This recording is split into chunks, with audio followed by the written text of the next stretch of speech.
개발하고 교육하고 조언해주고 해서 좋은 그릇으로 만들어가는 시스템, 요거를 멘토링이라고 한다. 그래서 이 멘토링 안에 상담, 또 코칭, 티칭, 뭐 또 자기 개발 다양한 프로그램들이 다 들어갈 수 있죠. 그러니까 멘토링은 큰 틀이다, 이렇게 보시면 돼요. 우선 이 멘토링의 개념을 우리가 좀 잘 이해하시고, 그래서 코칭을 통해서 멘토링 하는 거고, 상담을 통해서 멘토링 하는 거고, 그러니까 멘토링을 한다. 우리가 지금 G7 운동, 이걸 다른 말로 말하면 멘토링이라고 할 수도 있는 거예요, 이게. 그래서 이 안에 들어가 보니까 이렇게 교육도 있고, 상담도 있고, 코칭도 있고, 또 리더십도 있고, 여러 가지 뭐 언어 교육도 있고, 이걸 통해서 그럼 뭘 하려고 하는 거냐? 건전한, 온전한 한 사람을 키워가는 거죠, 이게. 네. 그러니까 어떤 경우에는 상담만 할 수도 있고, 어떤 경우에는 당면한 문제 하나를 어서 오세요. 고생하셨네요. 네. 어떤 문제 하나를 풀어가고 해결하기 위해서 코칭이라는 방법을 사용할 수도 있고, 어떤 거는 또 정기적으로 가르칠 수도 있고, 이렇게 해서 우리가 목표하는 디모데후서 3장 16절 17절 온전한 사람, 하나님의 사람을 만들어가는 그런 시스템이다, 이렇게 이제 보시면 되겠어요. 아시겠죠? 자, 멘토링을 할 수 있는 자격, 물론 이제 뭐 좋은 학자가 멘토링을 이제 후배한테 해줄 수도 있고, 경제적인 대선배가 후배한테 경제의 원리를 또 이렇게 코치해 줄 수도 있고, 하지만은 우리가 이제 큰 틀에서 멘토의 자격을 보면은 12가지. 첫째는 사람을 잘 아는 사람이어야 되고, 두 번째는 멘토의 내면이 건강해야 된다. 세 번째는 성숙한 인격을 가져야 되고, 네 번째는 다양한 경험이 있으면 좋고, 자기 경험이 없어도 책이나 이런 걸 통해서 다른 사람의 간접 경험이죠. 간접 경험. 요셉의 경험을 이야기해 줄 수 있는 거예요. 자, 그 다음에 다섯 번째는 계속 공부해야 된다. 네, 어떤 사람을 멘토를 한다. 경제적인 사람을 멘토를 한다. 그러면 우리가 경제적인 부분에도 어느 정도 또 알아야 돼요, 이게. 그래야지 그 부분을 멘토를 해줄 수 있는 거지. 또 내가 못하면은 다른 사람에게 소개해서, 또 아니면 어느 책을 소개해서 이렇게 그분의 어떤 부분들을 성장시켜 나가도록 돕는 거. 네, 그래서 계속 공부해야 된다. 여섯 번째는 멘토로서 교육을 받는데, 그럼 멘토로서의 교육이라는 게 도대체 뭐냐?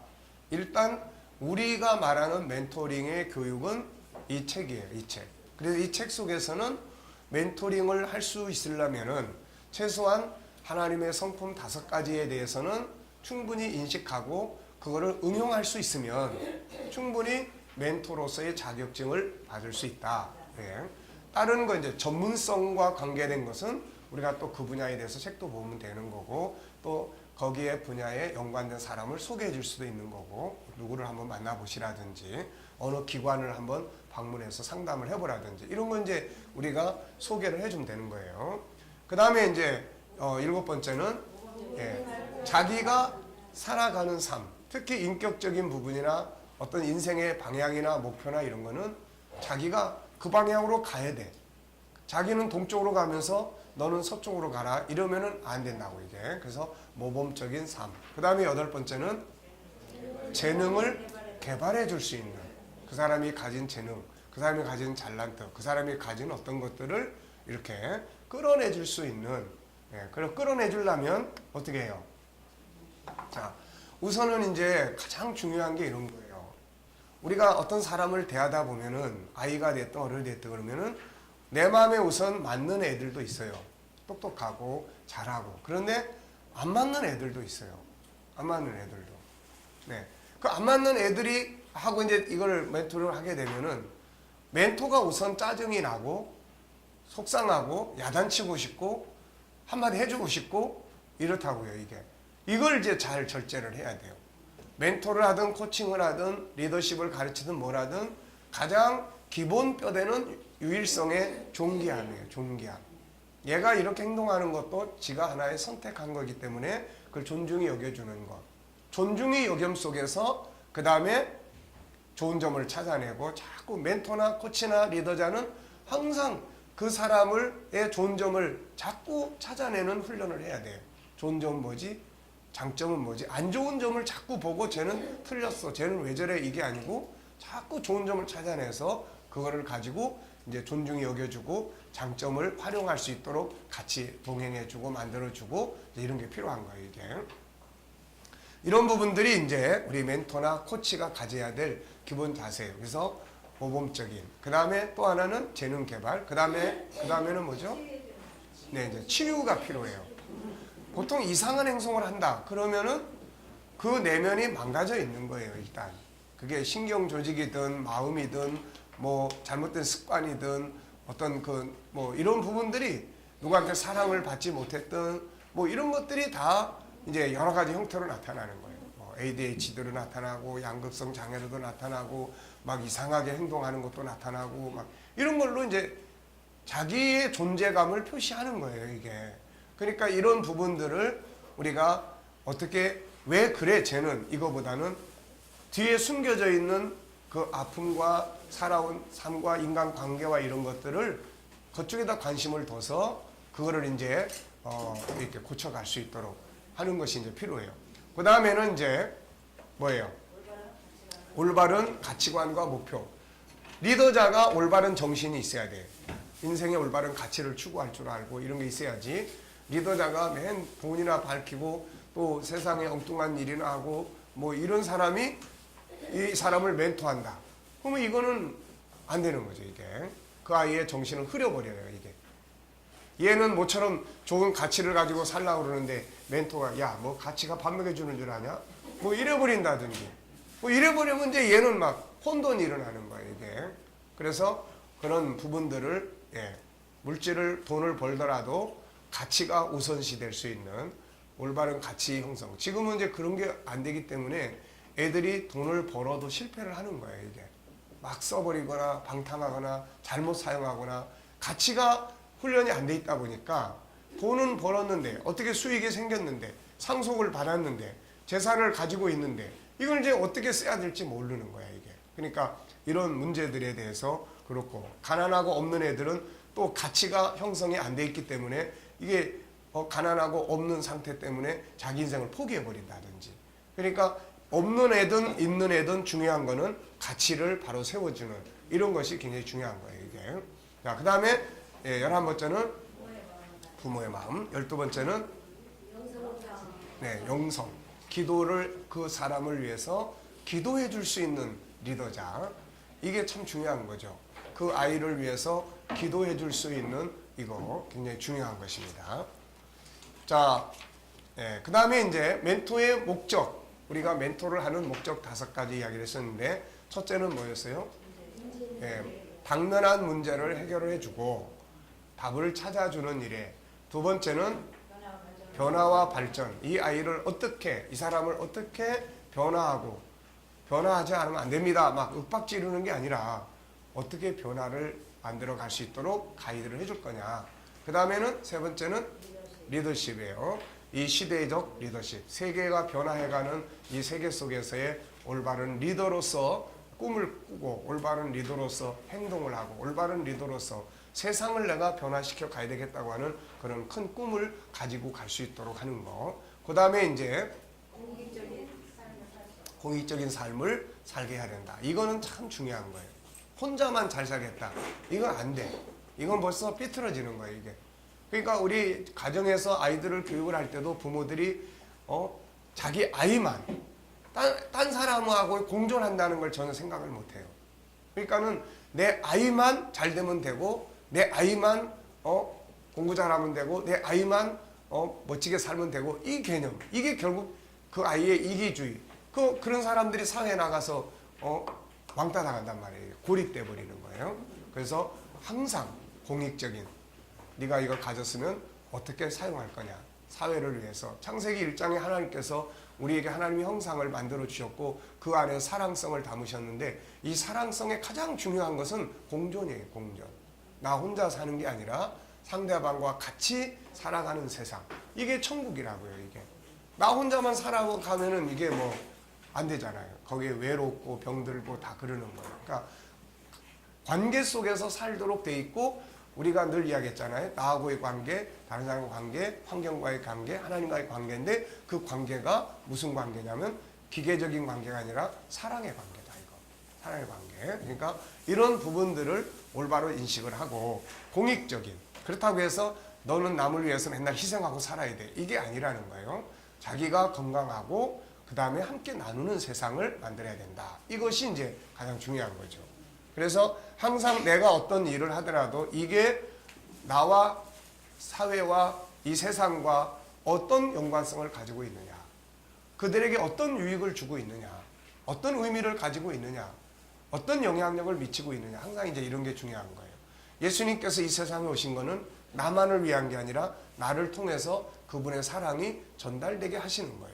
복음도 구원도 다 나만을 위한 게 아니라 나를 통해서 전달되게 되는 거지 않습니까? 그래서 이 원리가 항상 그래서 너는 그냥 훌륭한 사람이 돼야 돼, 이 개념이 아니라 너는 뭐든지 할 수 있는 소중한 존재고 잘할 수 있어. 근데 그 재능이 많은 사람을 위해서 사용될 수 있도록 해야 돼. 이런 것들이 이제 가치를 심어주는 거예요, 이게. 그러니까 그런 부분들이 아주 중요하고, 그 다음에는 이제 전인적인 성품, 성장이에요. 그래서 어느 한쪽만이 뭐 머리만 똑똑해, 이게 아니라 지적 재능, 감성 재능, 영성 재능, 이게 같이 잘 성장해 갈 수 있도록 만드는 거. 이게 아주 중요해요. 얻는 능력만 키워버리면 안 되고 나누는 능력도 키우고. 그래서 이 디모데후서 3장 16절 17절이 참 중요한 거예요. 하나님의 사람으로, 또 온전한 사람으로, 또 선을 행할 능력을 갖추게 하는데 유익하다. 이게 아주 중요한 교육의 기본 뼈대입니다. 이게 우리가 결국 이제 성경 공부하고 뭐 이러다 보면은 맨날 나오는 이야기가 그거잖아요.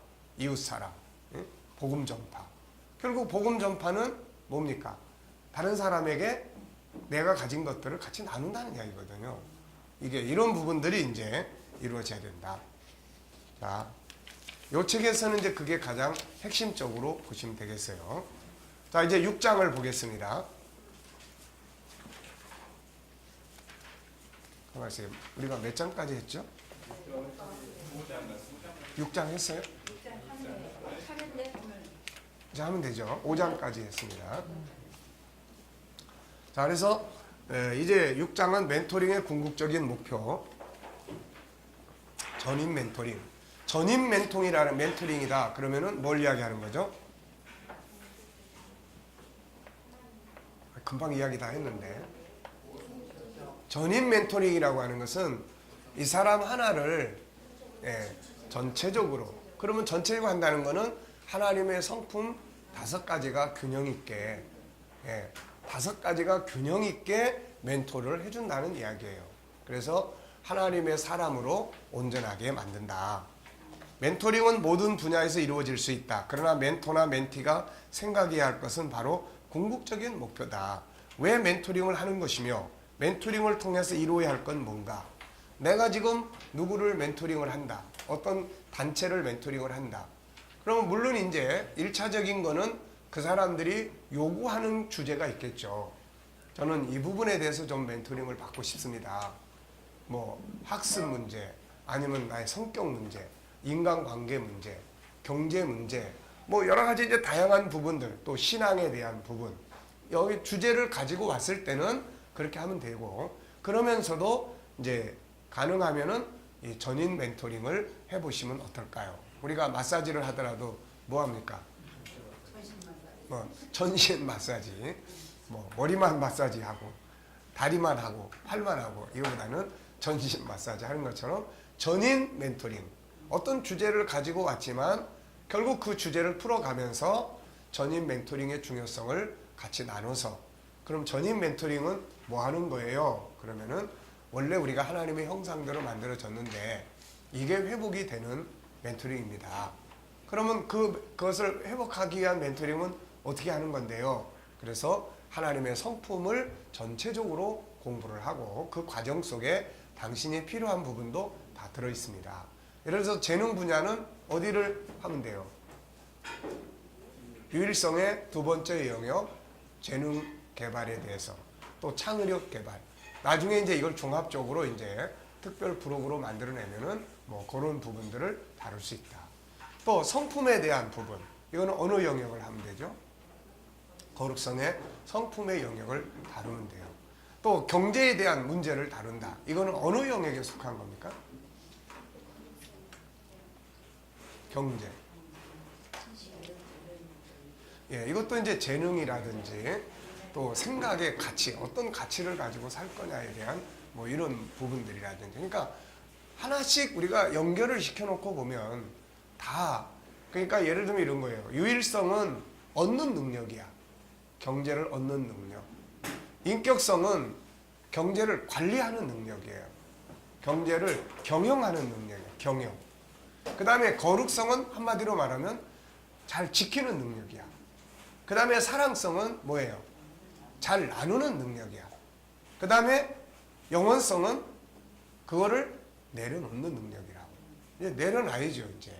안 내려놓고 부둥켜 안고 있으면은 이게 이제 인생이 참 가면서 힘들어져요, 이게. 그러니까 결국 경제를 얻기 위해서는 존귀한 가치를 우리가 가져야 되고, 올바른 가치.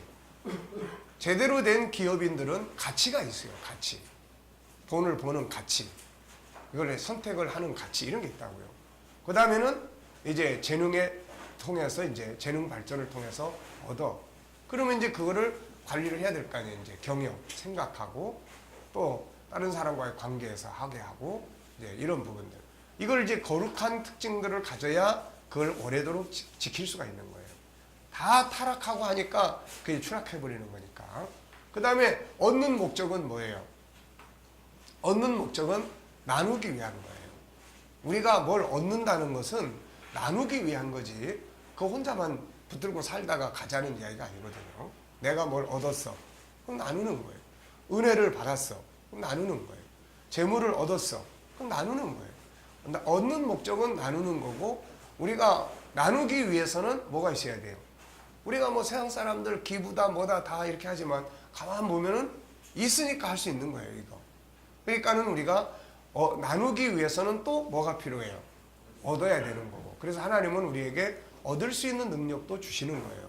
그렇다면 이제 그걸 또 나눔을 통해서 얻는 영향이 더 커질 수도 있는 거죠, 이게. 그러니까 선한 기업을, 우리가 성공하는 기업을 뛰어넘어서 위대한 기업을 만든다, 이런 말이 있어요. 그러니까 어느 한 분야를 성공을 해서 기업을 키웠는데 이 기업이 가치가 없어. 나눔도 없어. 그거 안 되잖아요. 존경을 못 받아. 욕을 바가지로 먹어. 그런데 반면에 이제 선한 일에 사용할 줄 아는 기업. 이거는 이제 위대한 기업이 되는 거죠, 이게. 그래서 어느 한 영역만의 변화와 발전을 위한 게 아니라 인간 전체의 변화와 발전을 이룰 수 있어야 한다. 그러니까 멘토링이라는 거는 사실 굉장히 중요한 영역이죠, 이게. 자, 그렇지 않으면 멘토링을 통해서 어느 한 부분, 예를 들면 업무의 한 부분의 변화나 발전을 이룰 수 있지만 후에는 인간 전체의 발전과 변화는 이루어질 수가 없다. 그러므로 멘토링을 할 때 가장 중요한 것은 어느 한 영역에 대해서 멘토링을 시작할 수 있어요. 하지만 결국은 전인적인 변화와 발전으로 가야 한다는 것을 우리는 기억을 해야 합니다. 그렇다면은 전인적 멘토링이란 뭔가? 디모데후서 3장 15절, 16절, 17절. 자, 우선은 여기에서 뭘 이야기하고 있어요? 구원을 이야기해요. 그 다음에 두 번째는 하나님의 사람으로 온전하게 만드는데, 온전한 인간을 만드는데 유익하게 하는 거예요. 그래서 첫째는 구원의 이름, 영성이죠. 둘째는 사람으로 온전한 사람을 만들고 선한 일을 행할 수 있는 능력을 가진 사람, 이런 사람을 이제 만드는 거예요, 이게. 그래서 이것을 깊이 생각해 보면 창세기 1장 27절부터 31절까지를 이루는 사람을 말할 수 있어요. 동양 철학의 대표적인 단어는 수신제가 치국평천하라는 단어예요. 이 단어 역시 알고 보면은 창세기 1장 27절로 31절을 이루고 싶어하는 인간의 꿈이에요, 이게. 다만 동양 철학에서는 수신을 자기 스스로 하려고 하는 것이지만 성경은 인간의 수신은 하나님과 하나됨으로 이루어지는 것을 이야기하는 거예요. 그러니까 세상에서는 자기 힘으로 수신을 하려고 해요, 사람들이. 근데 성경은 하나님의 형상이라는 말 자체가 우리가 하나님을 떠나면 안 되는 존재예요. 그래서 우리는 하나님과 하나됨으로써 온전한 수신이 이루어질 수가 있게 되는 거예요. 그 이유는 인간은 스스로 존재하는 게 아니라 하나님의 형상대로 창조되었기 때문이다. 따라서 인간 스스로는 온전한 인간을 만들 수 없다. 인간은 오직 하나님과 하나 될 때만이 온전함을 이룰 수 있다. 그래서 요한 3서 1장 2절에는 내 영혼이 잘된 같이 네가 범사에 잘되고 강건하기를 간구한다. 인간은 하나님과 하나됨으로 온전함을 이루고 이것을 가지고 세상을 다스릴 때 범사의 승리자가 된다. 자, 전인 멘토링은 이런 거예요. 창세기 1장 27절 A, B가 있어요. 그 다음에 창세기 1장 28절도 A, B가 있고 그 다음 창세기 1장 29절 그 다음 창세기 1장 31절 이게 전인 멘토링의 핵심이에요. 이게 잘 이해됐습니까? 네. 그러니까 바깥에서도 물론 멘토링이라는 말들을 많이 써요. 그 사람들이 이야기하는 멘토링은 뭐 선배가 후배한테 좋은 조언해 주거나 또 어느 성공한 사람이 또 성공했던 어떤 이야기들을 이제 다른 사람한테 들려주는 뭐 이런 정도를 이야기를 해요. 그러나 그것만 가지고는 안 되는 거예요. 이게 그거는 한 부분이에요. 성공에 대한 멘토링을 했다 그러면은 성공이 뭔지, 이 사람이 돈 버는 성공을 이야기를 한 건지, 가치의 성공을 이야기를 한 건지, 뭐 뭘 이야기한 건지를 또 들여다봐야 돼요. 돈 버는 성공만 이야기를 해줬다면은 이 사람은 돈을 제대로 못 쓰는 훈련을 안 받으면은, 제대로 쓰는 훈련을 안 받으면 그 돈 때문에 망해버리는 거예요, 이게. 그래서 그런 부분적인 것도 있지만 우리도 물론 이제 어떤 업무적 성과를 어떻게 하면 더 효과적으로 업무를 발전시킬 수 있을까요? 라고 누가 와서 이제 물어. 그러면 이제 뭐라고 해줄 수 있어요? 기도 열심히 하고 11조 잘하면은 주일 잘 지키고 그러면 하나님 축복하십니다. 이것만 이야기하면 안 되잖아요. 그거는 이제 하나님과의 관계에서 당연히 해야 될 일이고, 그 다음에 현실적으로 업무를 발전시키기 위해서 업무 성과에 대한 코칭을 할 수가 있어요. 그러면 이제 한번 우리가 연습을 해보세요. 이제 목사님이 이제 회사 직장인인데 와가지고 어떻게 이제 업무에 그것 때문에 스트레스를 엄청 받는 거야 지금. 그럼 어떻게 업무를 더 성장시키고 발전시킬 수 있을까요? 라고 물어. 그러면 이제 우리가 코칭의 10단계를 가지고 한번 쭉 생각해 보자고요. 자, 그러면은 이제 이 사람은 주제를 갖고 왔어요. 그쵸? 주제를 가지고 왔으니까 이제 뭐 인사 좀 나누고 난 다음에 요즘 업무 때문에 스트레스 많이 받으시네요. 그리고 공감하고 뭐 이렇게 하면서 이제 업무의 성과라는 거는 사실 여러 가지 요인이 작용을 하겠죠. 자기 잘하려고 그러는데 상사가 자꾸 스트레스 받게 하니까 할 수도 있는 거고. 그래서 이제 그렇게 오프닝을 갖고 난 다음에는 이제 뭐가 필요해요? 이제 주제는 가져왔으니까 이제 영역을 우리가 좀 구분을 해야 되겠죠. 영역. 그래서 지금 업무 성과가 이렇게 낮은데 혹시 본인이 주변을 한번 살펴보면은 업무 성과에 대해서 낮은 이유가 이게 과연 어디에 있다고 생각을 하십니까? 그럼 본인이 글쎄 잘 모르겠어요 라고 할 수도 있어요. 그럼 그때 이제 코치가 해줄 일이 뭐예요? 이제 뭔가 이렇게 생각할 수 있는 자원을 좀 이야기를 해줘야 되겠죠.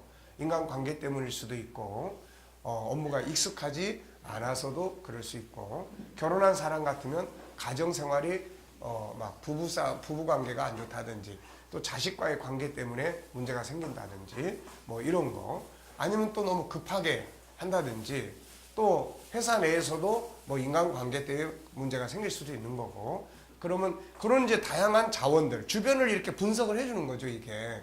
그래서 쭉 해주면은 이 사람이 이제 자기 안에 있는 그럴 수도 있겠네요라고 해서 업무가 아직 덜 익숙한 것 같습니다.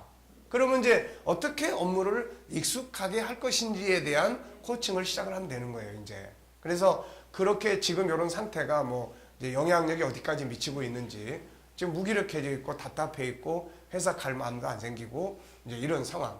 그러니까 이제 그런 주변 환경을 다 해서 또 뭐 요즘에 그렇지 않아도 내 집사람하고 갈등이 많습니다. 이러면 이제 그거부터 풀어가는 이제 이게 코칭을 시작을 해야 돼요. 부부 갈등. 부부 갈등에서 이제 그래서 거기 원인 분석들을 하고 그다음 분석을 해서 그 중에 하나씩 하나씩 이렇게 이제 만들어 나가는 거죠. 우리 다 공부한 거죠?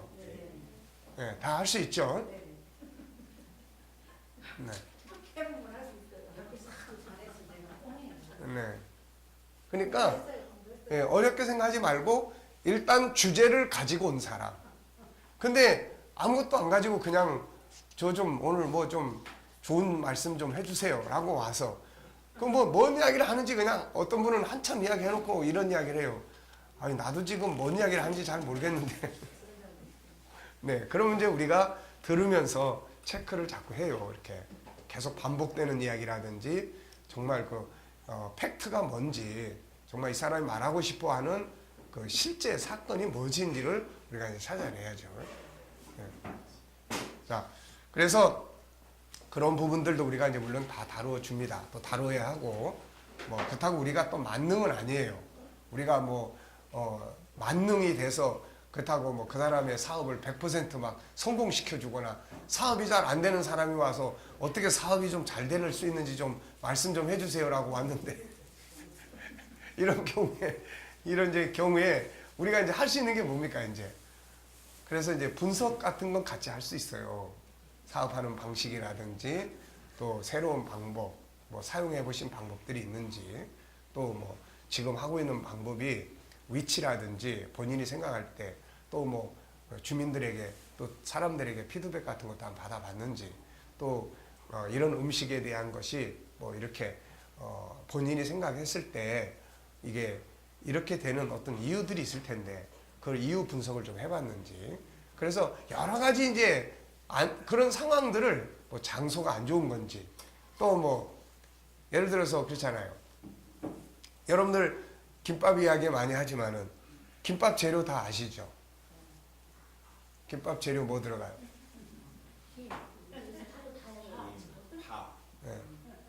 단무지, 네. 소세지, 네. 그다음에 김치, 치즈, 시금치, 네. 그다음에 나만의 특별한 뭐 어떤 게 뭐였죠? 무언가. 저번에 우엉 넣어가지고 대박 났다고 그러시네요. 나 우엉 넣었다는 말 안 했는데. 그러셨어요? 자 여기는 그러니까 여기 이제 이야기 들어보면 김밥 재료가 비슷해. 그러면 이 장사는 안 되는 장사야 이게. 너도 만들 줄 알고 나도 만들 줄 참치 알고. 넣어가지고 1.2배 참치. 그러니까 어쨌든 자 목회도 똑같은 거예요. 목회도 예 똑같은 겁니다. 그러니까 우리가 어떤 업무나 목회나 장사나 다 비슷해요. 예 사람이 가는 데는 가는 이유가 있는 거고 가는 이유가 있는 거고 떠나면 또 떠나는 이유가 있는 거예요. 그렇잖아요. 뭐 우리 교회도 떠나는 사람이 있어요. 그러면 내가 싫어서 가는 거야. 그러면 내가 왜 싫은지 이유가 있을 거라고 이걸. 그래서 그래도 갈 수밖에 없는 우리는 사상을 가르치는 사람이니까 뭐 이단성이 있는 사람이 와가지고 나보고 이단성 해달라고 그러면 난 그거 못하니까 떠날 수밖에 없는 원인도 있어요. 그렇지만은 또 우리가 변해야 될 이유도 또 많이 있는 거예요 이게. 그러니까 이제 그런 부분들을 우리가 이제 다각도로 분석해서 이제 남이 안 쓰는 재료를 어떻게 플러스 마이너스 하느냐 여기에 따라서 김밥이 대박이 나기도 하고 쪽박이 나기도 하고 하는 거죠. 그러니까 어쨌든 비즈니스에 대한 상담이나 이런 거를 뭐 기본적인 거는 할 수 있어요. 그러나 요즘에는 또 그런 것도 있더라고요. 그런 것도 전문적으로 그런 걸 분석해서 하는 그런 이제 쉽게 말해서 체인점 같은 거 할 때는 이제 프랜차이즈 같은 거 할 때는 회사에서 나와가지고 세밀하게 분석을 하더라고요. 이게 그 지역이 그게 될 수 있는 집인지 안 되는 집인지 지역 자체가 분석도 하고 그러니까 이제 그런 다양한 분석도 필요하면은 또 받아볼 수 있도록 권장도 해보고 우리가 거기까지는 또 다 못하니까 그러니까 이제 뭐 계시의 영이 있어가지고 딱 보고 그 장소는 안 됩니다. 저축 장소로 옮겨 이러면 제일 좋은데 그렇게까지 신령하지 못하면 이제 안 되는 거죠. 그게. 그러나 보면은 어떤 땐 가끔가다 저도 뭐 이제 그런 거 식당 하는 사람한테 가서 좀 조언을 해줘요. 근데 말 안 들어요. 좀 바꾸면, 나는 고객의 입장이니까 내 입장에서는 이 가게가 좀 이런 거 좀 바꾸면은 좋겠는데, 내부가 그냥 짜장면집이나 이런 데들 막 너무 지저분하니까 짜장면 기가 막히게 만드는데 그 집에 가려고 그러면 그냥 스트레스 받는 거예요. 그러니까 이런 것들은 좀 이렇게 다 바꿔가지고 깔끔하게 해서 이렇게 하면은 되는데, 그런 것들에 대해서 사람들이 자기 고집들이 세가지고 잘 안 해요, 이게. 근데요, 우선이 어느 집 한참 들어가는데요. 그 행간 이해다가 서 있어요, 막 일찌감치. 네. 근데 그 집에 들어가면 그 집에 들어가 그렇게 해서 벌었는데요. 말하자면 공장에서 해가지고 이쁘게 하도 그때 네, 그러니까 그런 경우들도 도로는 있더라고요. 그러니까 사람들이 어떤 그런 관습, 그 집은 그런 데서 맛이 나와, 뭐 이런 거. 그러니까 이제 그런 집은 다시 허물고 다시 이제 옛날 너저분한 집으로 다시 해야지. 자, 전임 멘토링은 요 구조다 하는 걸 이제 기억을 하시면 돼요. 자, 우선 창세기 1장 27절 A라고 해놓은 것은 하나님과의 영적 관계예요. 그러니까 우리가 하나님의 형상대로 만들어졌다라는 것을 창세기 1장 27절에서 볼 수가 있잖아요. 그러면 창세기 1장 27절에서 하나님의 형상대로 만들어졌다고 하는 것은 두 가지의 의미가 있어요. 하나는 영적인 관계가 인간은 필요하다는 거고, 하나는 그 안에 들어있는 하나님의 성품을 회복해야 된다고 하는 의미가 들어있어요. 무슨 말인지 아시겠습니까? 그러니까 내 영혼이 잘 된다고 하는 것은 두 가지 의미가 있다고요. 하나는 우리가 성령 충만하고 하나님과 하나 되는, 내 영이 하나님과 하나 되는 이게 있고, 그 다음에 또 하나는 영만 잘 되면 안 되고 그 안에 있는 성품이 있잖아요. 하나님이 영을 주셨고 그 영혼 속에 하나님의 성품이 있으니까, 그러니까 우리가 영이 하나님과 하나가 되는 관계가 돼야 되고, 그 다음에는 성품이 회복돼야 되는 관계, 이 두 가지가 있는 거예요. 근데 보통 우리 기독교 운동이 영혼이 잘 돼야 된다, 이거는 어떻게 이야기를 해요? 어떻게? 그냥 맨날 기도하고 금식하고 하나님과의 관계에서 성령 충만하고 요것만 생각한단 말이에요. 이거 요것만. 근데 사도 요한이 요한 3서 1장 2절에서 내 영혼이 잘된 같이라는 말은 그 말만 말한 게 아니에요. 사도 요한이 거기서 무슨 그 가요라고 하는 사람이 뭐 성령 충만해서 불 받아가지고 뭐 이래서 내 영혼이 잘된 같이 이렇게 말한 게 아니고, 그 속에 들어있는 하나님의 성품이 삶의 현장에서 지금 나타나고 있는 거예요. 그게 뭐예요? 예, 사랑의 정신이라고요, 이게. 그 지역에 오는 사람들을 자기 거 가지고 다 섬기고 헌신하고 봉사해주고 이 간접 사역자로서 수고를 해주니까 요한이 볼 때는 이게 영혼의 건강한 삶이라고, 이게. 그러니까 이거를 요한은 이야기를 하고 있는 거예요. 그러니까 우리가 창세기 1장 7절에서 기억해야 될 것은 영이 건강해야 돼. 영이 하나님과 하나 되는 거고, 또 하나는 영이라는 것 속에 뭐가 있어요? 성품이 있는 거야. 하나님의 영 속에 하나님의 성품이 있다고요. 그러니까 우리 안에 들어있는 내 영이 은혜 받아서 감동받고 성령 충만하고 은사도 충만하고 이거 다 필요하고, 그런 다음에는 뭘 해요? 이거 성품. 고린도 교회가 이쪽은 잘 됐는데 이쪽이 안 된 거예요, 이거. 그러니까 맨날 싸우고 분쟁하고 성김만 받으려고 그러고, 그러니까 바울이 어린아이 대하듯이 내가 한다, 육신에 속한 거 아니냐, 이렇게 이야기를 한 거예요, 이게. 그러니까 오늘날도 우리 기독교 운동이 영이 건강한 하나님과 하나 되는 이쪽만을 우리가 굉장히 다루어왔고 강조해왔어요. 그런데 성품적 쪽은 안 되는 거예요, 이게. 그러니까 은혜 충만한 사람이 집에 가서 맨날 싸우게 되고 상대방 배려도 없고, 교회에서는 사랑을 이야기를 하는데 이게 사람을 만나거나 이런 데서는 안 되고, 하나님의 은혜는 충만한데 뭔가 공부를 하거나 업무적 영역이나 이런 영역에서는 창의력도 없고, 이게 이런단 말이에요, 이거. 그러니까 이런 문제들이 합쳐지는 것이 창세기 1장 27절이다. 무슨 말인지 아시겠죠? 그래서 지금 이제 하나님과 영이 하나 되는 이 부분, 첫째는 하나님을 닮은 영적 존재이기 때문에 하나님과 하나 돼야 할 걸 의미하고 있고, 그 다음에 하나님을 닮은 특징을 가지고 있기에 그 안에 하나님이 가지고 계신 성품, 이것이 회복이 돼야 되는 거야, 이게. 그러면 이쪽 거는 회복이 되는 이거는 뭘 통해서 이루어져요? 교육과 훈련이에요, 이거는. 이건 교육과 훈련입니다. 그러니까 은사를 아무리 많이 체험을 했어도 그 성질은 아주 안 좋은 이런 거 볼 수가 있어요, 이거. 네. 그러니까 뭔가 성령의 기적도 있고 역사는 있는데 이게 나중에 그런 사람은 기도원 운동이나 이런 걸 하면 되는데 목회할 때 그 사람들 자꾸 시험 들게 해가지고 떠나버려. 기적을 일으켜서 왔는데 나중에 인격적인 것 때문에 막 성질 내고 그러니까 시험 들어서 떠나버려, 이거. 이런 문제가 생기는 거예요, 이게. 그래서 이제 이런 거. 전인 멘토링의 첫 번째는 멘티로 하여금 우선 하나님과 하나 돼야 되겠죠.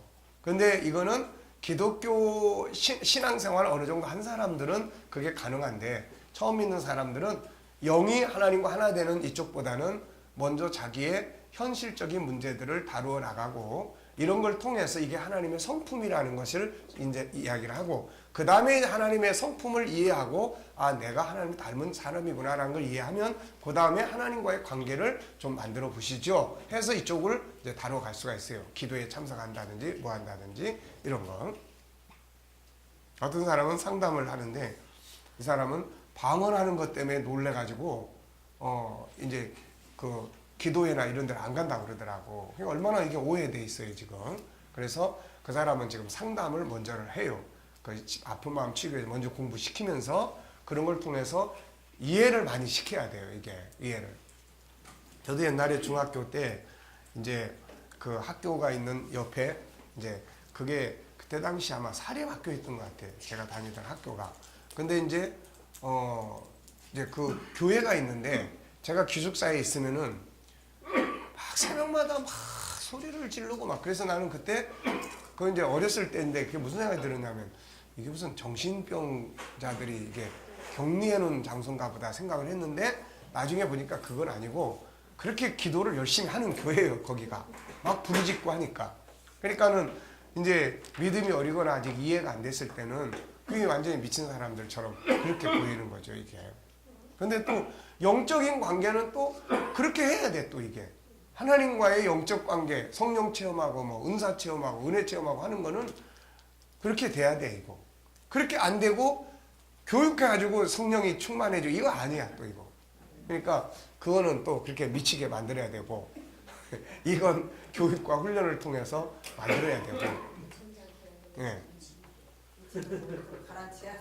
교육과 성품은 점잖게 해야 되는 거고 저쪽은 미치게 해야 되는 거고. 네. 자, 그래서 멘토링의 이런 부분, 예수님 영접, 하나님 섬김, 소통 이 부분에 대해서는 거룩성의 영성 분야에서 전문적으로 다루고 있다. 특히 이제 소통의 영역에서 성령론을 중심으로 다루니까 그걸 통해서 우리가 성령의 역사에 관한 내용을 우리가 좀 살펴보면 됩니다. 자, 그리고 마지막에 멘티인 우리들로 하여금 하나님께 나아가시도록 하는 목숨을 십자가의 제물로 바쳐주신 거고 하나님과 하나됨 없이 하는 멘토링은 결국 어느 한 부분을 도울 수 있지만 결국 실패하는 인생을 만들어요. 결국 우리가 멘토를 통해서 그 사람을 잘 이렇게 성품 훈련도 시키고 뭐 성적도 높여주고 다 잘해서 세상에서 뭐 다른 사람들을 돕는 사람도 만들고 다 잘했는데 지옥 가버려요, 이거. 그러면 뭡니까? 예, 여태까지 애쓴 게 다 헛수고야, 이게. 그래서 바울 사도가 고린도 13장에서 내 몸을 불사르게 내어줄지라도 사랑이 없으면은 다 아무것도 아니다. 여기서 바울이 말하는 사랑은 결국 사람 구원이란 말이에요. 그러니까 기독교의 사랑과 세상에서 말하는 사랑은 달라요. 세상의 사랑은 희생하고 헌신하고 도와주는 거고 기독교의 사랑은 사람을 구원하는 거예요. 그러니까 세상에서 말하는 사랑보다 우리는 더 강하게 해야 돼. 더. 세상은 사랑하고 도와주고 해다가 나중에 배신감 당하면 저런 인간은 도와줄 필요 없어. 그걸 끊어버려요. 근데 우리는 저런 인간도 하나님이 손을 대고 구원을 해야 되니까 도와야 돼. 우리는 계속 가야 돼. 세상의 사랑은 조건적이고 우리는 무조건적이야. 네. 세상은 상대적이고 우리는 그냥 상대성이 없어. 그냥 가는 거예요. 그래서 이런 것들이 바로 이제 올바른 멘토링이다. 이걸 우리는 영성 개발이라고 말한다. 단순한 인간 개발은 지적 능력, 감성 능력을 다룬다. 그러나 인간에게 정말 필요한 개발은 영성 개발이다. 요즘에는 세상에서도 종교적인 거는 말 안 하지만은 이 SQ 영성 지능에 대해서 많이 이야기를 해요. 살다 보니까 이게 중요하다는 걸 알기 시작한 겁니다. 네, 그건 가치의 문제라고 보지요, 사람들은. 근데 올바른 가치는 결국 내가 왜 존재하는지를 알아야 나오는 거고, 나의 존재를 존재케 한 창조주를 알아야만 결국 올바른 가치가 나올 수 있는 거죠, 이게. 자, 지적 능력 개발과 감성 능력 개발을 이룬 자와 여기에 대해 영성 개발을 이룬 자는 절대 같을 수가 없고, 그 능력의 차이는 엄청나게 되죠. 그래서 사는 삶의 차이가 엄청나게 나타나는 거예요. 그걸 보여주는 게 다니엘입니다. 다니엘과 함께 많은 사람들이 교육을 받았어요. 그런데 다니엘의 지혜가 그들보다 10배가 뛰어나요. 이유는 지적 감성 능력은 모두 같이 교육받았지만 다니엘에게는 그 사람들이 없는 게 있어요. 그게 뭐예요? 예, 여기서 영성 개발은 단순한 가치의 개발이 아니라 신의 영역을 이제 누리는 거죠. 신의 영역. 신이 함께 하니까 나 혼자 지적 뭐 감성 하는 거 하고 신이 내 안에 들어오셔가지고 일하는 거하고는 다르죠, 이게. 그래서 다니엘이 왕 앞에 나가가지고 이제 다 이제 마지막 이제 졸업하고 다 왕이 이제 검사를 하니까 이제 20절에 보니까 그 지혜와 총명이 온 나라 박수와 술객보다 몇 배나 나요? 10배나 난 거야, 이게. 예. 근데 이게 지금처럼 우리 아이들이 그냥 와서 왔다리 갔다리 하는 이런 걸 영성이라고 말하면 안 돼요. 이거는 교회 생활을 그냥 습관적으로 하는 거지, 애들 자신이 하나님을 만나고 하나님 안에 성령 충만해야 되고 그 하나님의 영을 활용하고 영감을 누릴 수 있는 이 상태를 말하는 거지, 교회 뭐 왔다 갔다 이거는 그거를 할 수 있는 이제 문 앞에 와 있다 이렇게 보면 돼요. 근데 요즘에는 애들이 은혜 받는 일에 뭐 막 적극적으로 옛날처럼 기도도 안 하고 막 그래요. 그러니까 기도 한번 시키려고 그러면 그냥 답답하죠. 네. 그러니까 이런 부분들도 우리가 이제 강력하게 또 한 부분은 끌어가야 될 필요성이 있어요, 이게. 그래서 그런 은혜 체험이 어떤 동기부여가 될 수 있는 이런 게 굉장히 많죠, 이게. 자, 그래서 요셉도 마찬가지입니다. 그 당시 애굽의 모든 박사들보다 더 뛰어날 수 있었던 것은 이 영성이 발전해 있었기 때문이에요. 자, 여러분 한번 생각해 보세요. 그 노예 출신으로 와가지고 족보도 모르는 이 사람이 감옥에서 갇혀있던 사람이 갑자기 왕이 네가 총리라 그러니까 주변 신하들이 어땠을 것 같아요? 그 얼마나 황당했겠어요. 왕이 자기 반지 빼주면서 내가 너보다 높은 건 이 의자뿐이다 그러니까 그 얼마나 황당하겠어요. 그렇지만 다 엎드렸잖아요. 다 왕의 명령이니까 이거.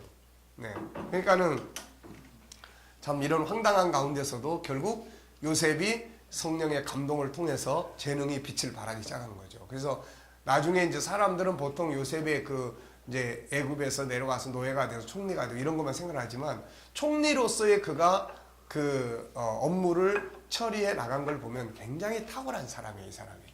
사실 이 사람 시대에 애굽에 세법이 만들어졌다고 볼 수가 있어요. 세금법. 그래서 몇 분의 몇을 국가에 내고 뭐 이런 제도들. 그러면서도 자기 자신은 전혀 모든 이제 이익이 있으면 다 왕한테 다 돌려주고, 그리고 백성들에게 유익이 되고 백성들이 나중에 삶을 보장받을 수 있는 이런 정책을 다 만드는 거예요. 그러면서도 자기는 그 중간에서 이익을 챙길 게 많은데 하나도 안 챙기는 거예요, 다. 그러니까 단지 총리라고 하는 업무적 영역에서만 자기가 그 위치에 있었던 겁니다, 이게. 그러니까 그런 부분을 보면 업무적인 탁월한 능력을 발휘했어요, 이게. 그래서 그 시대에서 국가를 살려냈고, 그리고 백성을 살려냈고, 왕의 권위를 세워줬고, 그러니까 이런 사람을 누가 싫어하겠어요, 이게. 그러니까 이런 부분들이 이제 바로 이제 되는 거죠. 그래서 이런 것들이 애굽의 이 요셉의 탁월한 재능, 지적, 감성 재능. 요셉은 이 세 가지 재능이 다 원만하게 활용된 사람이에요. 오늘날 우리가 재능에서 본다면은. 그래서 지적 재능이라는 건 업무적 탁월성이에요, 이게. 그 다음에 감성 재능이라는 건 인간관계예요. 상대방을 배려하는 거. 형제들에 대한 배려라든지, 또 그 뒤에 뭐 보디발 장군을 잡아다가 뭐, 그렇게 했다 이런 거 없잖아요. 예, 그 다음에 이제 백성들에 대한 백성들을 생각하는 마음. 이런 것들이 이제 바로 감성이에요. 그런데 그 위에 하나님과의 관계 속에서의 그런 철저한 하나님의 신이 함께 할 수 있는. 그러니까 이런 사람을 만드는 것이 우리 뭐예요? 지금 우리 멘토링의 목적이고 G7의 목적이에요, 이게. 그러니까 이런 사람을 만들어야 돼요. 이게 과연 불가능할까? 저는 굉장히 그런 생각을 많이 해요. 이게 과연 불가능할까? 성경의 인물들이 이러는데 우리라고 못할 게 없는데. 네? 그래서 그거를 시도해 보려고 지금 이 운동을 하고 있는 거예요. 아이들도 마음교실이라든지 멘토링 교실을 하려고 하는 겁니다. 물론 그때는 뭐 텔레비도 없었고 스마트폰도 없었고 뭐 다른 거 이런 문명의 기기, 오늘날 사람을 이렇게 병들게 만드는 문명의 기기들이 없었기 때문에 그럴 수도 있지만 어쨌든 이 시대는 이 시대의 방법대로 우리가 한번 해보는 거죠. 네. 자, 영성 능력이란 하나님께 하나 되는 능력이요. 그 다음에 하나님을 아는 능력이요. 소통하는 능력이요. 하나님의 사람으로 사는 능력이요. 하나님의 능력과 지혜를 활용하는 능력이요. 그러니까 신앙이 내 삶에 어떤 영향력을 주고 있느냐. 네? 믿긴 믿는데 그러시네요. 오래 믿으셨네요. 그러면 그 신앙생활이 당신의 삶에 어떤 영향을 미치고 있나요? 이게 중요한 거예요. 글쎄 믿긴 믿는데 잘 모르겠네요. 아니면 그냥 갈등이 많아요. 내 신앙 때문에. 교회도 가야 되지. 그냥 바쁜 일은 많은데 이거는 신앙이 그 사람에게 아무 영향력을 못 미치는 거 있는 거예요. 신앙이 그의 삶에, 그의 성품에, 인간관계에 내가 신앙이 아니었으면은 내 삶을 난 벌써 포기했을 겁니다. 신앙은 나에게 있어서 내 인생, 내 삶, 내 성격, 인간관계 모든 걸 다 바꿔놓고 있습니다. 뭐 이런 게 돼야 되는 거예요, 이게. 네. 자, 그래서 바울은 하나님의 나라는 말에 있지 아니하고 능력에 있다. 그게 얼마나 현장에서 효력을 발휘하느냐 이런 거죠. 자, 그 다음에는 1장 27절에 B의 영역은 뭐예요? 예, A의 영역은 하나님이라는 영적 존재와 내 영이 하나가 되는 걸 이야기하는 거고 성령 충만하게 받는 걸 이야기하는 거고 B는 성품 개발이에요. 무슨 말인지 아시겠죠? 그러니까 고린도 교인들을 생각해 보면 확실하게 딱 나타나요. 이 A의 면은 고린도 교인이 강했단 말이에요. 이게 은사 충만하고. 근데 B의 영역은 하나도 안 돼 있는 거예요. 그러니까 사실은 A의 영역이 발전을 하는 것은 개인적인 하나님과의 관계에서 튼튼한 영역이지만 인간관계나 이런 걸 갔을 때는 B의 영역이 발전을 해야 된다는 거야. 이게 안 하면 섬김만 받으려고 그래. 이거. 내가 받은 은사만 최고야. 딴 사람 인정 안 해. 바울이 너희가 벌써 왕노릇 하려고 그러냐? 너희가 벌써 배가 불렀느냐? 뭐 이런 이야기를 하는 거예요. 이거. 벌써 다 배운 사람처럼. 그러니까 이쪽만 강해져 버리면은 그런 현상이 생기는 거야, 이게. 그러니까 우리 기독교의 지금 모순이 뭔지 아시겠죠, 지금. 그러니까 그런 부분들에서 그러면 이쪽 그 탑에서 그 영역이 소홀히 되면은 안 돼, 이거는.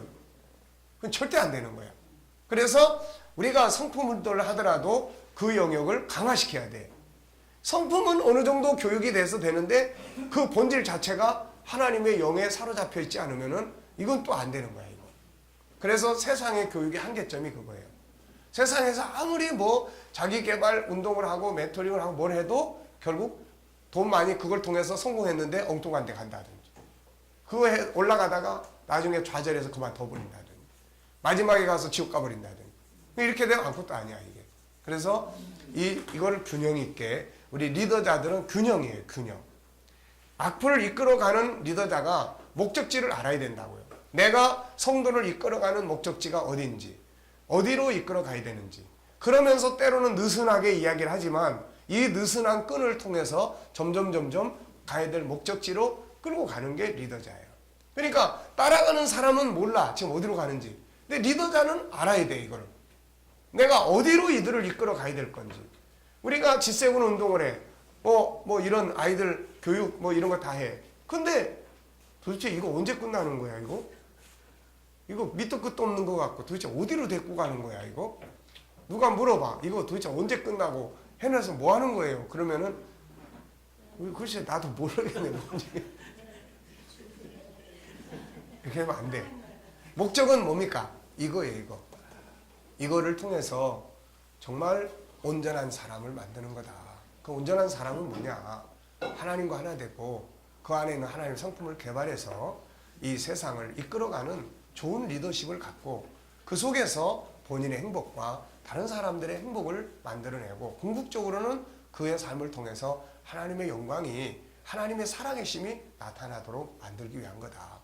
이게 이제 믿는 사람들에게 이야기해 주는 거고 안 믿는 엄마들한테는 이 아이가 가지고 있는 정말로 소중한 신이 주신 그러니까 안 믿는 사람한테는 하나님이라는 말보다 신이라는 말이 더 다가오는 말이에요. 이게 하나님 그러면 아이 자기 종교 이야기하는 것 같은데 신 그러면은 그 개념보다는 일반적 개념으로 생각을 해요.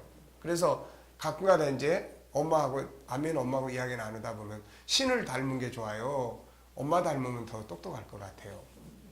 그럼 당연히 신을 닮으면 좋죠. 이 애는 신을 닮아가지고 온 아이예요. 그래서 천재입니다. 이 말 나빠할 사람이 있어요, 이거? 없어요. 근데 문제는 신을 닮아가지고 온 이 아이의 재능을 세상이 잘 몰라가지고 잘 개발을 못 해줍니다.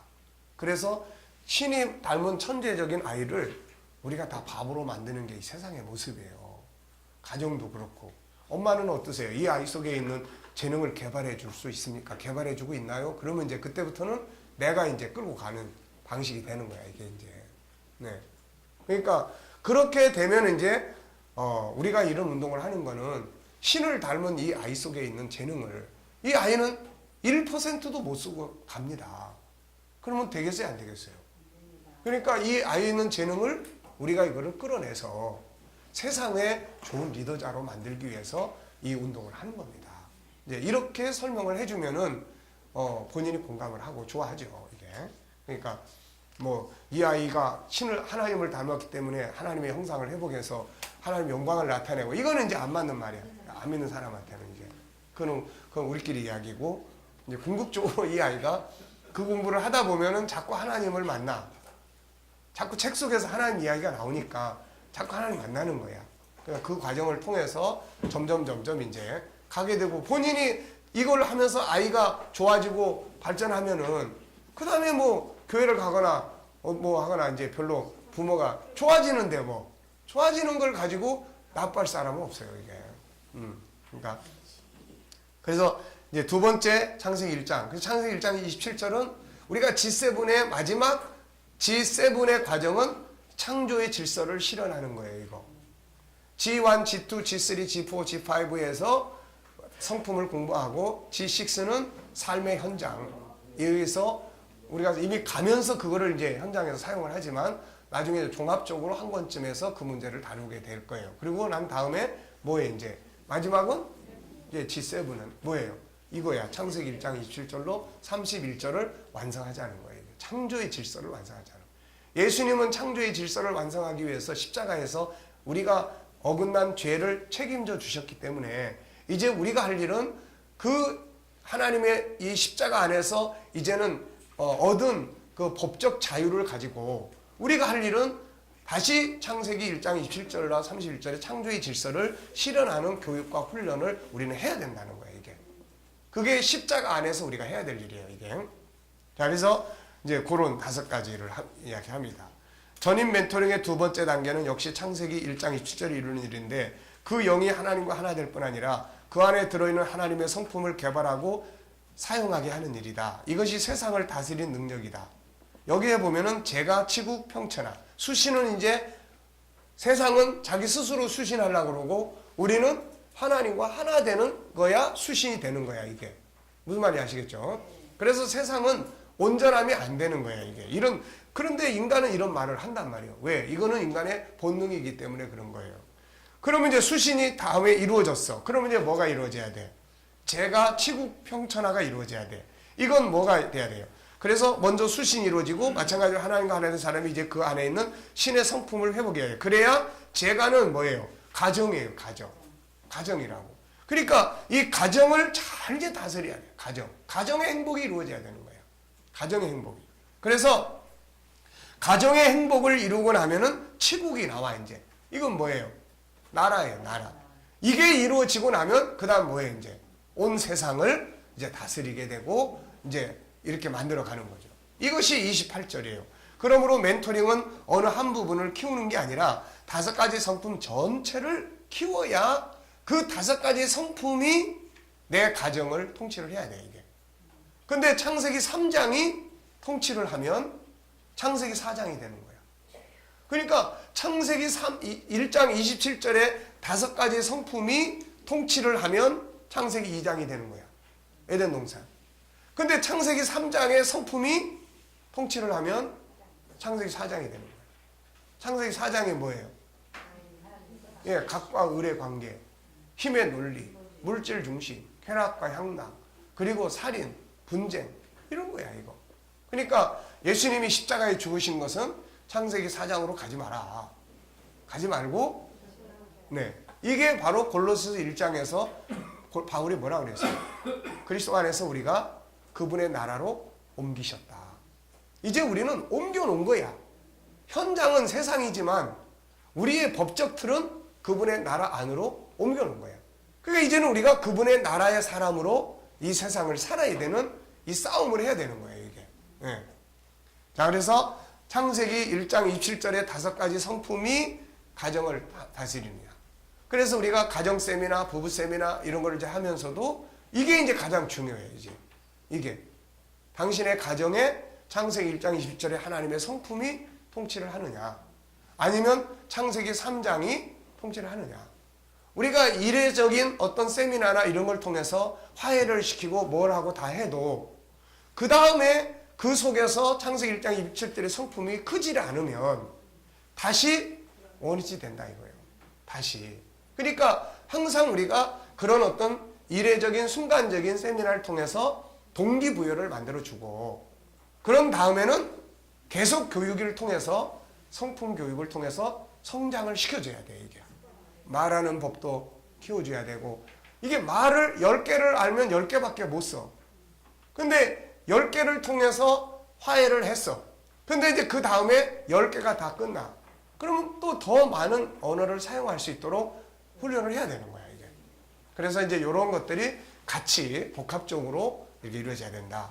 그래서 유일성의 성품은 인간은 하나님을 닮았기 때문에 하나님의 특징을 그대로 닮아 있다. 하나님은 한 분이다. 그러기에 인간도 똑같은 존재가 없고 하나만 있는 거죠. 하나에서 나오는 것이 뭐예요? 3가지 재능. 존귀함, 그 다음에 모양의 다양성, 그 다음 재능의 다양성. 그래서 이런 것들을 이제 훈련을 해야 되는 거예요. 이 안에. 인격성의 기능. 여기도 3가지. 생각의 기능. 그 다음에 자유의 기능. 그 다음에 이제 소통의 능력. 그래서 이런 부분들이 키워져야 되는 거예요.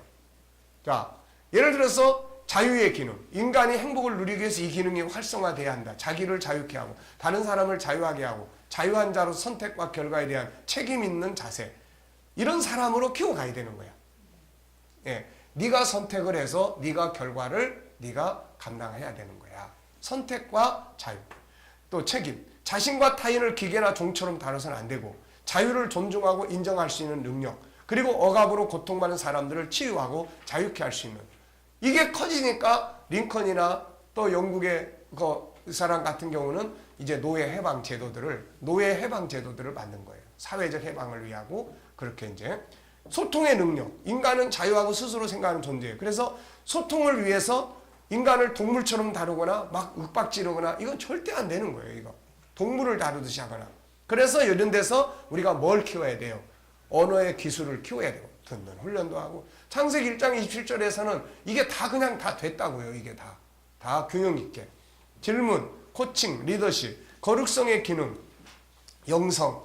그래서 십자가도 계명도 지키고 훈련하고 그 다음에 성령과 소통도 하고 소금과 빛이 되고 그 다음에 성품 키우기, 죄에 대한 저항성 이런 거, 사랑의 기능, 그 다음에 뭐 영혼성의 기능 이런 것들. 그래서 이런 것들이 다 성장을 해야 되는 거예요. 이게 교육을 통해서. 예를 들면은 영혼성의 기능 같은 경우도 이제 A 보면 생명의 가치 존중하기. 이 속에서 생명의 가치를 훈련하고. 생명이라는 게. 그러니까 우리가 영혼성 그러면 영생이에요. 영생. 영원히 사는 거예요. 여기 2개가 들어있어요. 하나는 영원히 사는 실체인 영원한 생명이 하나 들어있어요. 생명체. 요거는 뭐예요? 하나밖에 없는 생명. 예, 하나밖에 없는 생명체. 그 다음에 이 생명체가 살아가는 시간과 사건, 그것을 뭐라고 이야기해요?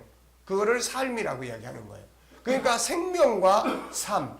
근데 하나님이 이 생명을 어느 정도 길게 만들어줬느냐?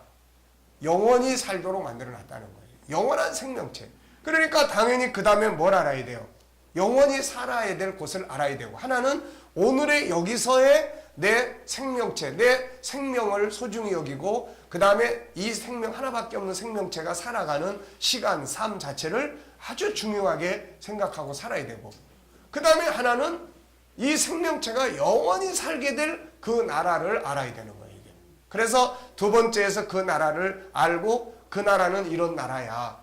그 나라에는 가치가 이렇고, 그 나라의 문화는 이렇고, 결국 이걸 다 따져놓고 보니까는 이게 우리 안에 있는 5가지 성품이 실현된 세상이다. 이걸 알게 되는 거예요, 이게. 그래서 그 다음에 이제 인생이 나그네고 영원한 기업이 천국에 이루어진다고 하는 사실을 알게 하고, 오늘을 아름답게 살고 미래는 이제 가면서 뭘 해야 돼? 이사 준비를 하고 사는 거야, 결국은. 얼마나 이런 인생관을 제대로 갖느냐에 따라서 나이가 들어가는 삶이 보람이 있고 소망이 있을 수도 있고, 아니면은 절망과 그 다음에 상실감과 이런 데에서 갈림길이 거기에 있는 거예요. 그래서 우리가 이제 영원성, 굿 무빙, 이제 이거를 우리가 이제 아침에 장로님하고 이야기를 나누는데, 이걸 좀 빨리 했으면 좋겠다. 그래서 어쨌든 뭐 이제 봐서 이제 이거 끝나면 뭐 영원성을 먼저 좀 해볼 수도, 어차피 뭐 다 해야 되는 거니까, 그래서 좀 생각을 좀 해보고 있습니다.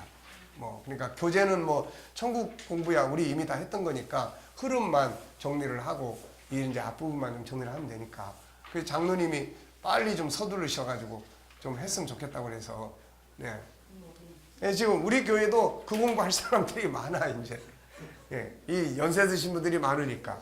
그러니까 이런 분들이 어쨌든 이 굿 무빙 공부를 잘 해가지고 삶을 잘 정리하고 주어진 시간 보람있게 하고, 그 다음에 이제 갈 준비 잘 하고, 네, 이렇게 이제 하는 훈련이 이게 필요할 것 같아요, 이제. 자, 그 다음에 이제 창세기 1장 28절 A는 뭐예요, 이제? 이렇게 5가지 성품을 회복을 다 했어. 영적으로 하나님과 하나 되고, 성품이 회복이 되고, 성품 회복 지수가 10이냐, 20이냐, 30이냐에 따라서 가정의 행복 지수가 자연스럽게 나타나고, 아이들의, 자녀들의 성장하는, 좋은 쪽으로 성장하는 지수가 높아지는 거예요, 이게. 그러니까 이게 5가지 성품과 이게 회복 지수가 10이다 그러면 가정의 인간관계의 지수도 10이요. 네. 그 성품 상태 이상으로 더 좋아질 일은 없어. 근데 만약에 전에 회복이 안 돼 있어. 그러면 성품이 다 깨진 사람들이 지금 모여 사는 거야, 지금. 네. 남편도 깨진 성품 가지고 살고, 아내도 깨진 성품 가지고 살고, 서로 막 깨진 성품 가지고 막 쿡쿡 찌르고, 맨날 찔러대고, 결혼할 때까지는 그게 다 포장돼가지고 깨진 성품이 전혀 하나도 안 나타났기 때문에 결혼을 했는데 살다 보니까 유리 조각 같은 게 막 다 튀어나오는 거야, 이거 다. 그 자리에서 또 태어난 애가 또 깨어난 성품 가지고 또 태어났어. 그러면 깨진 성품들이 모여가지고 이제 막 왕창 깨지는 거예요, 이제. 네. 그러니까 이게 지금 우리들의 삶의 구조예요, 이게. 밥 속에요, 목사님. 밥을 했는데 거기에 콩도 있고 쌀도 있고 꿀이 있듯이 한 가족의 밥상에서 밥을 먹다가 목사님이 말씀하는 것처럼 네. 제가 하나 느끼는 거예요. 참 답답해 죽겠는데 속으로. 네. 그러는데 대화가 안 되는 거예요. 이 공부를 안 하니까 네. 우리의 말이 소통이 안 되는 거예요. 그렇죠. 소통이 이제 안 되니까. 답답함이 얼마나 큰지 몰라요. 네. 그러니까 그게 참 답답한 거예요. 그러니까 길이 없는 거 아니라고요. 방법이 없는 게 아니에요. 다 있는데 안 해. 안 하고 망하는 길로 가. 그리고 누구 때문이다, 누구 때문에 다 그러고 살아. 고집이 세요. 예. 그러니까 이게 길이 없는 게 아니에요. 그러니까 우리가 세상을 살면서 그걸 항상 인식하고 살아야 됩니다. 네. 자, 그 다음에 이제 그래서 창세기 1장 28절 A를 살게 해야 돼요. 이게 뭡니까, 이제? 전임 멘토링의 3번째 과정은 회복된, 훈련된 하나님의 성품 5가지가 행동을 나타내야 돼, 이제. 회복이 됐으니까. 그러면 행동을 나타내야 될 곳이 어디입니까, 이게? 그게 가정이라고요. 생육, 번성. 생육, 번성. 생육, 번성이라는 말 속에는 땅에 충만하라. 이 말 속에는 수많은 오늘날의 이 직업들이 들어있어. 뭐 애기 임신하려면 그냥 됩니까? 남녀가 서로 사랑해야 되고 만나야 되고 또 뭐 애기가 저절로 나옵니까? 또 다 병원 가서 낳아야 되고 그 속에서 다 먹고 사는 거예요. 다. 땅에 충만하려면 이게 그냥 됩니까? 비행기 타고 댕겨야 되고 또 뭐 오늘날로 말하면 인터넷이 발전해야 되고 또 이 수많은 일 직업들이 다 여기서 이제 만들어지는 거예요. 이게. 자, 그래서 이게 회복된 하나님의 성품이 가정을 다스리면 행복한 에덴 동산이 되는 거야. 창세기 2장. 창세기 3장에 파괴된 죄성, 큰 거짓말, 그냥 이 분노, 그 다음에 막 상처받은 이게 다스리면은 4장에 고통스러운 현장이 벌어지는 거예요. 그러므로 유일성의 성품, 인격성의 성품, 거룩성의 성품, 사랑성, 영원성의 성품들이 아름답게 성장해서 가정에서 실현이 되면 이게 꿈틀대기 시작을 하면 가정은 에덴 동산화 간다는 거예요. 이게 바로 우리가 이 땅에서 누릴 천국이라고 하는 건 하나는 성령의 감동으로 이루어지는 거고 하나는 5가지 성품이 실현됨으로 이루어지는 거예요. 이게 성령의 감동을 통해서 내 심령이 천국이 되는 거고 하나는 하나님의 성품이 훈련이 돼서 그걸 살아가는 현장이 돼야 하나님의 나라가 실현이 되는 거예요. 이게. 그 다음에 두 번째는 이제 창세기 1장 28절 B를 살아야 돼요. B는 뭐예요? 이제 B는 이제 제가 다음에 뭐예요? 이제 치국평천하여 이제 치국평천하. 그래서 회복된 5가지 성품을 가지고 가는 겁니다. 삶의 현장, 업무의 현장을 가서 다스리는 거예요. 그 성품을 가지고 사회, 직장, 학교, 학업의 현장. 그러면 내가 지금 살아가는 삶의 현장, 하고 있는 업무의 현장, 인간관계의 현장, 이 현장을 과연 하나님의 회복된 성품이 지배하고 있느냐? 만약에 성품이 지배라면 첫째, 자, 존귀함의 영역. 내가 하는 일을 존귀하게 여길 거라고요. 내가 하는 일을 빨리 때려치겠다 이게 아니라 그만둘 때 그만두더라도 내가 이 일을 존중히 여기기 시작하는 거예요. 이거 하나만 그 업무에 적용이 돼도 12가지 존귀하게 여겨야 될 의미가 그 속에서 하나씩 하나 실현이 되면 그 일 때문에 이 사람은 행복한 사람 되고 그 사람이 행복한 마음을 가지고 일을 하면은 그 업무는 자동적으로 발전할 수밖에 없는 거야, 이게. 근데 존귀하면 성경 공부 때 하고 그 다음에 가서 업무는 그냥 맨날 가서 때려치고 빨리 그냥 때려치려고 그러고 그냥 짜증내고 싫어하고 그러면 우리가 입장 바꿔놓고 내가 저 사람이 나를 사용하는 내가 업무인데 저 사람이 맨날 나만 보면 성질내고 기분 나쁘게 하고 나 같은 거 보고 싶지 않다고 그러고 맨날 나한테 짜증 부리면 내가 저 사람을 존귀하게 만들어 주겠냐고. 안 하지. 그러니까 이 성품이라고 하는 것이 작동이 돼야 되는데 안 한단 말이에요. 이게. 그 다음에 예를 들어서 두 번째 영역 뭐예요? 모양의 다양성에서 나오는 영역. 그러면은 그 속에 들어있는 5가지를 한번 생각해 보세요. 이게 다름의 중요성. 다름. 그럼 딴 사람 잘 나가는 거 시기할 필요도 없는 거야, 이거. 그 사람 저 사람 잘하는 거고 나는 내가 잘할 수 있는. 그리고 이 업무 속에 들어있는 장점을 찾기 시작하는 거야, 이제. 이 업무 속에는 어떤 의미가 들어있을까? 나한테 주는 유익, 다른 사람에게 주는 유익. 업무가 가지고 있는 장점을 찾는 거죠. 그리고 그 업무의 장점을 찾아서 어떻게 하면 더 효과적으로 발휘할 수 있을까? 생각의 기능. 그래, 이렇게 생각해보고 저렇게 생각해보고. 근데 이런 걸 안 쓴다니까, 이게. 이 도구를 써야 되는데 안 쓴단 말이에요. 우리는 어떠세요? 잘 쓰고 있습니까? 여기 와서 공부는 열심히 하는데 과연 이 공부한 성품의 이 내용을 내가 살아가는 업무 현장에다가 사용하고 있는 게 뭐냐는 거예요, 이게. 예.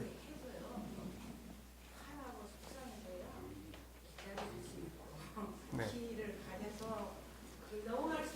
네. 물론 많이 도움이 되겠죠. 그러는데 이왕이면은 구체적으로 사용을 해보라는 거죠.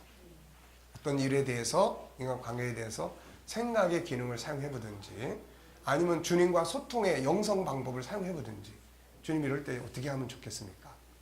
해보든지 아니면은 또 뭐 있습니까? 사랑성. 사랑성의 도구들이 있잖아요. 배려하고 격려하고 뭐 이런 것들.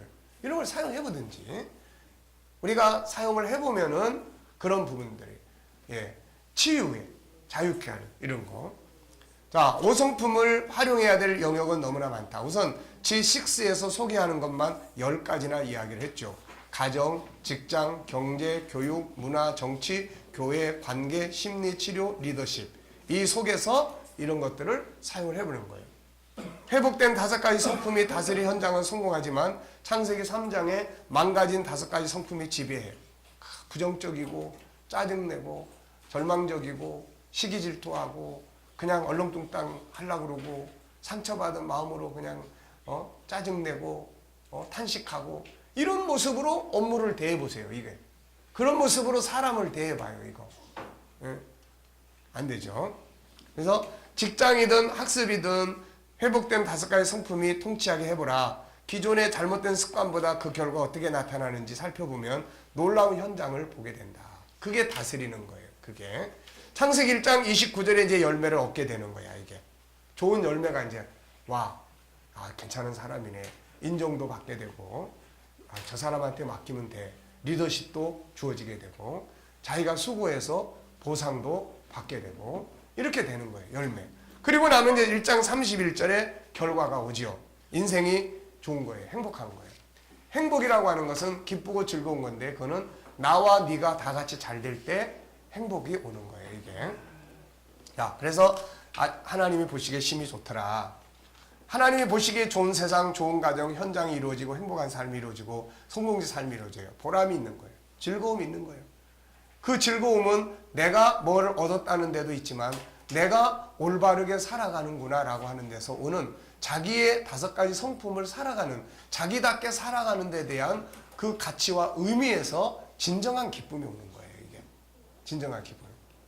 네. 그래서 전인 멘토링, 하나님이 보시기에 좋은 세상, 좋은 가정, 현장이 이루어지고 행복한 삶이 이루어지고 성공적인 삶이 만들어져요. 이것이 완성된 곳이 바로 천국입니다.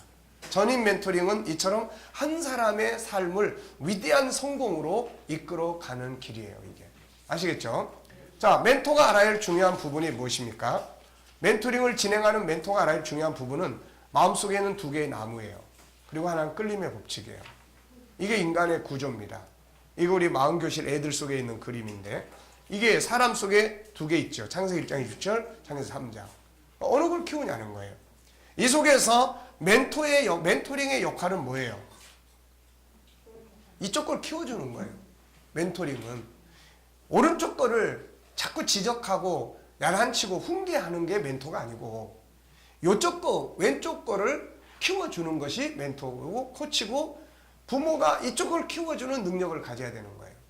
그런데 항상 우리는 오른쪽 걸 자꾸 붙들고 야단치고 지적하고 그거 안 된다고 속상해하고 자꾸 그러니까 어떻게 됩니까? 이게 더 커버려요. 자꾸 그럴수록.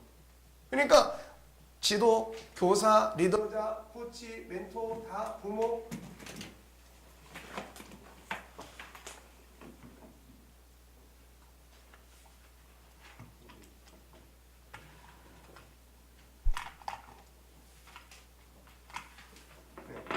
그러니까 이 모든 리더자들이 가져야 될 가장 중요한 초점은 뭐예요?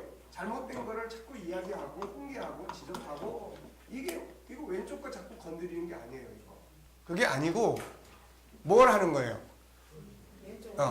예.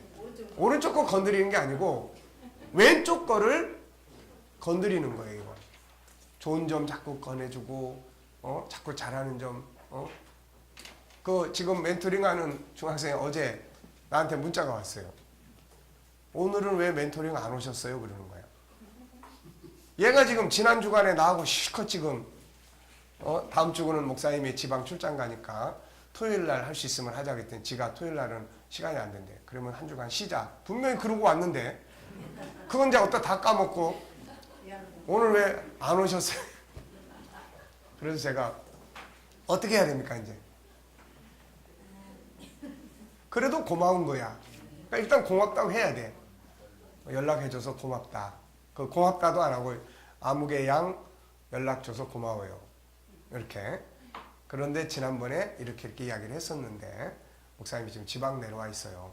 그래도 연락해줘서 고마워요. 그랬더니 이제 제가 깜빡했네요. 그리고 또 이제 왔어. 그러니까 이 속에서 이제 그래도 나는 이제 희망을 갖는 거야 지금. 그래도 얘가 멘토링 자체를 안 하려고 하는 건 아니구나. 그래도 은근히 기다리고 있구나. 이제 이런 생각이 들었어요. 그러니까 무조건 잘했다고 해주고 그 다음에 이제 안 된 거를 고치려고 하면 안 돼. 그건 내버려 둬버려. 그건 지가 이제 스스로 깨달아가면서 고쳐야 되고 얘가 가능성만 자꾸 우리는 찾아내야 돼. 이게 커지면 자연스럽게 인간은 두 개를 못하니까 그렇게 돼요 이게. 근데 우리는 항상 뭐가 습관이 돼 있으니까. 그렇죠. 지적하고 그것부터 뜯어 고치려고 자꾸 우리는 말을 하고 신경을 쓰고 거기에 습관이 돼 있어요. 그러니까 그거 바꿔야 돼요. 그래 끌림의 법칙.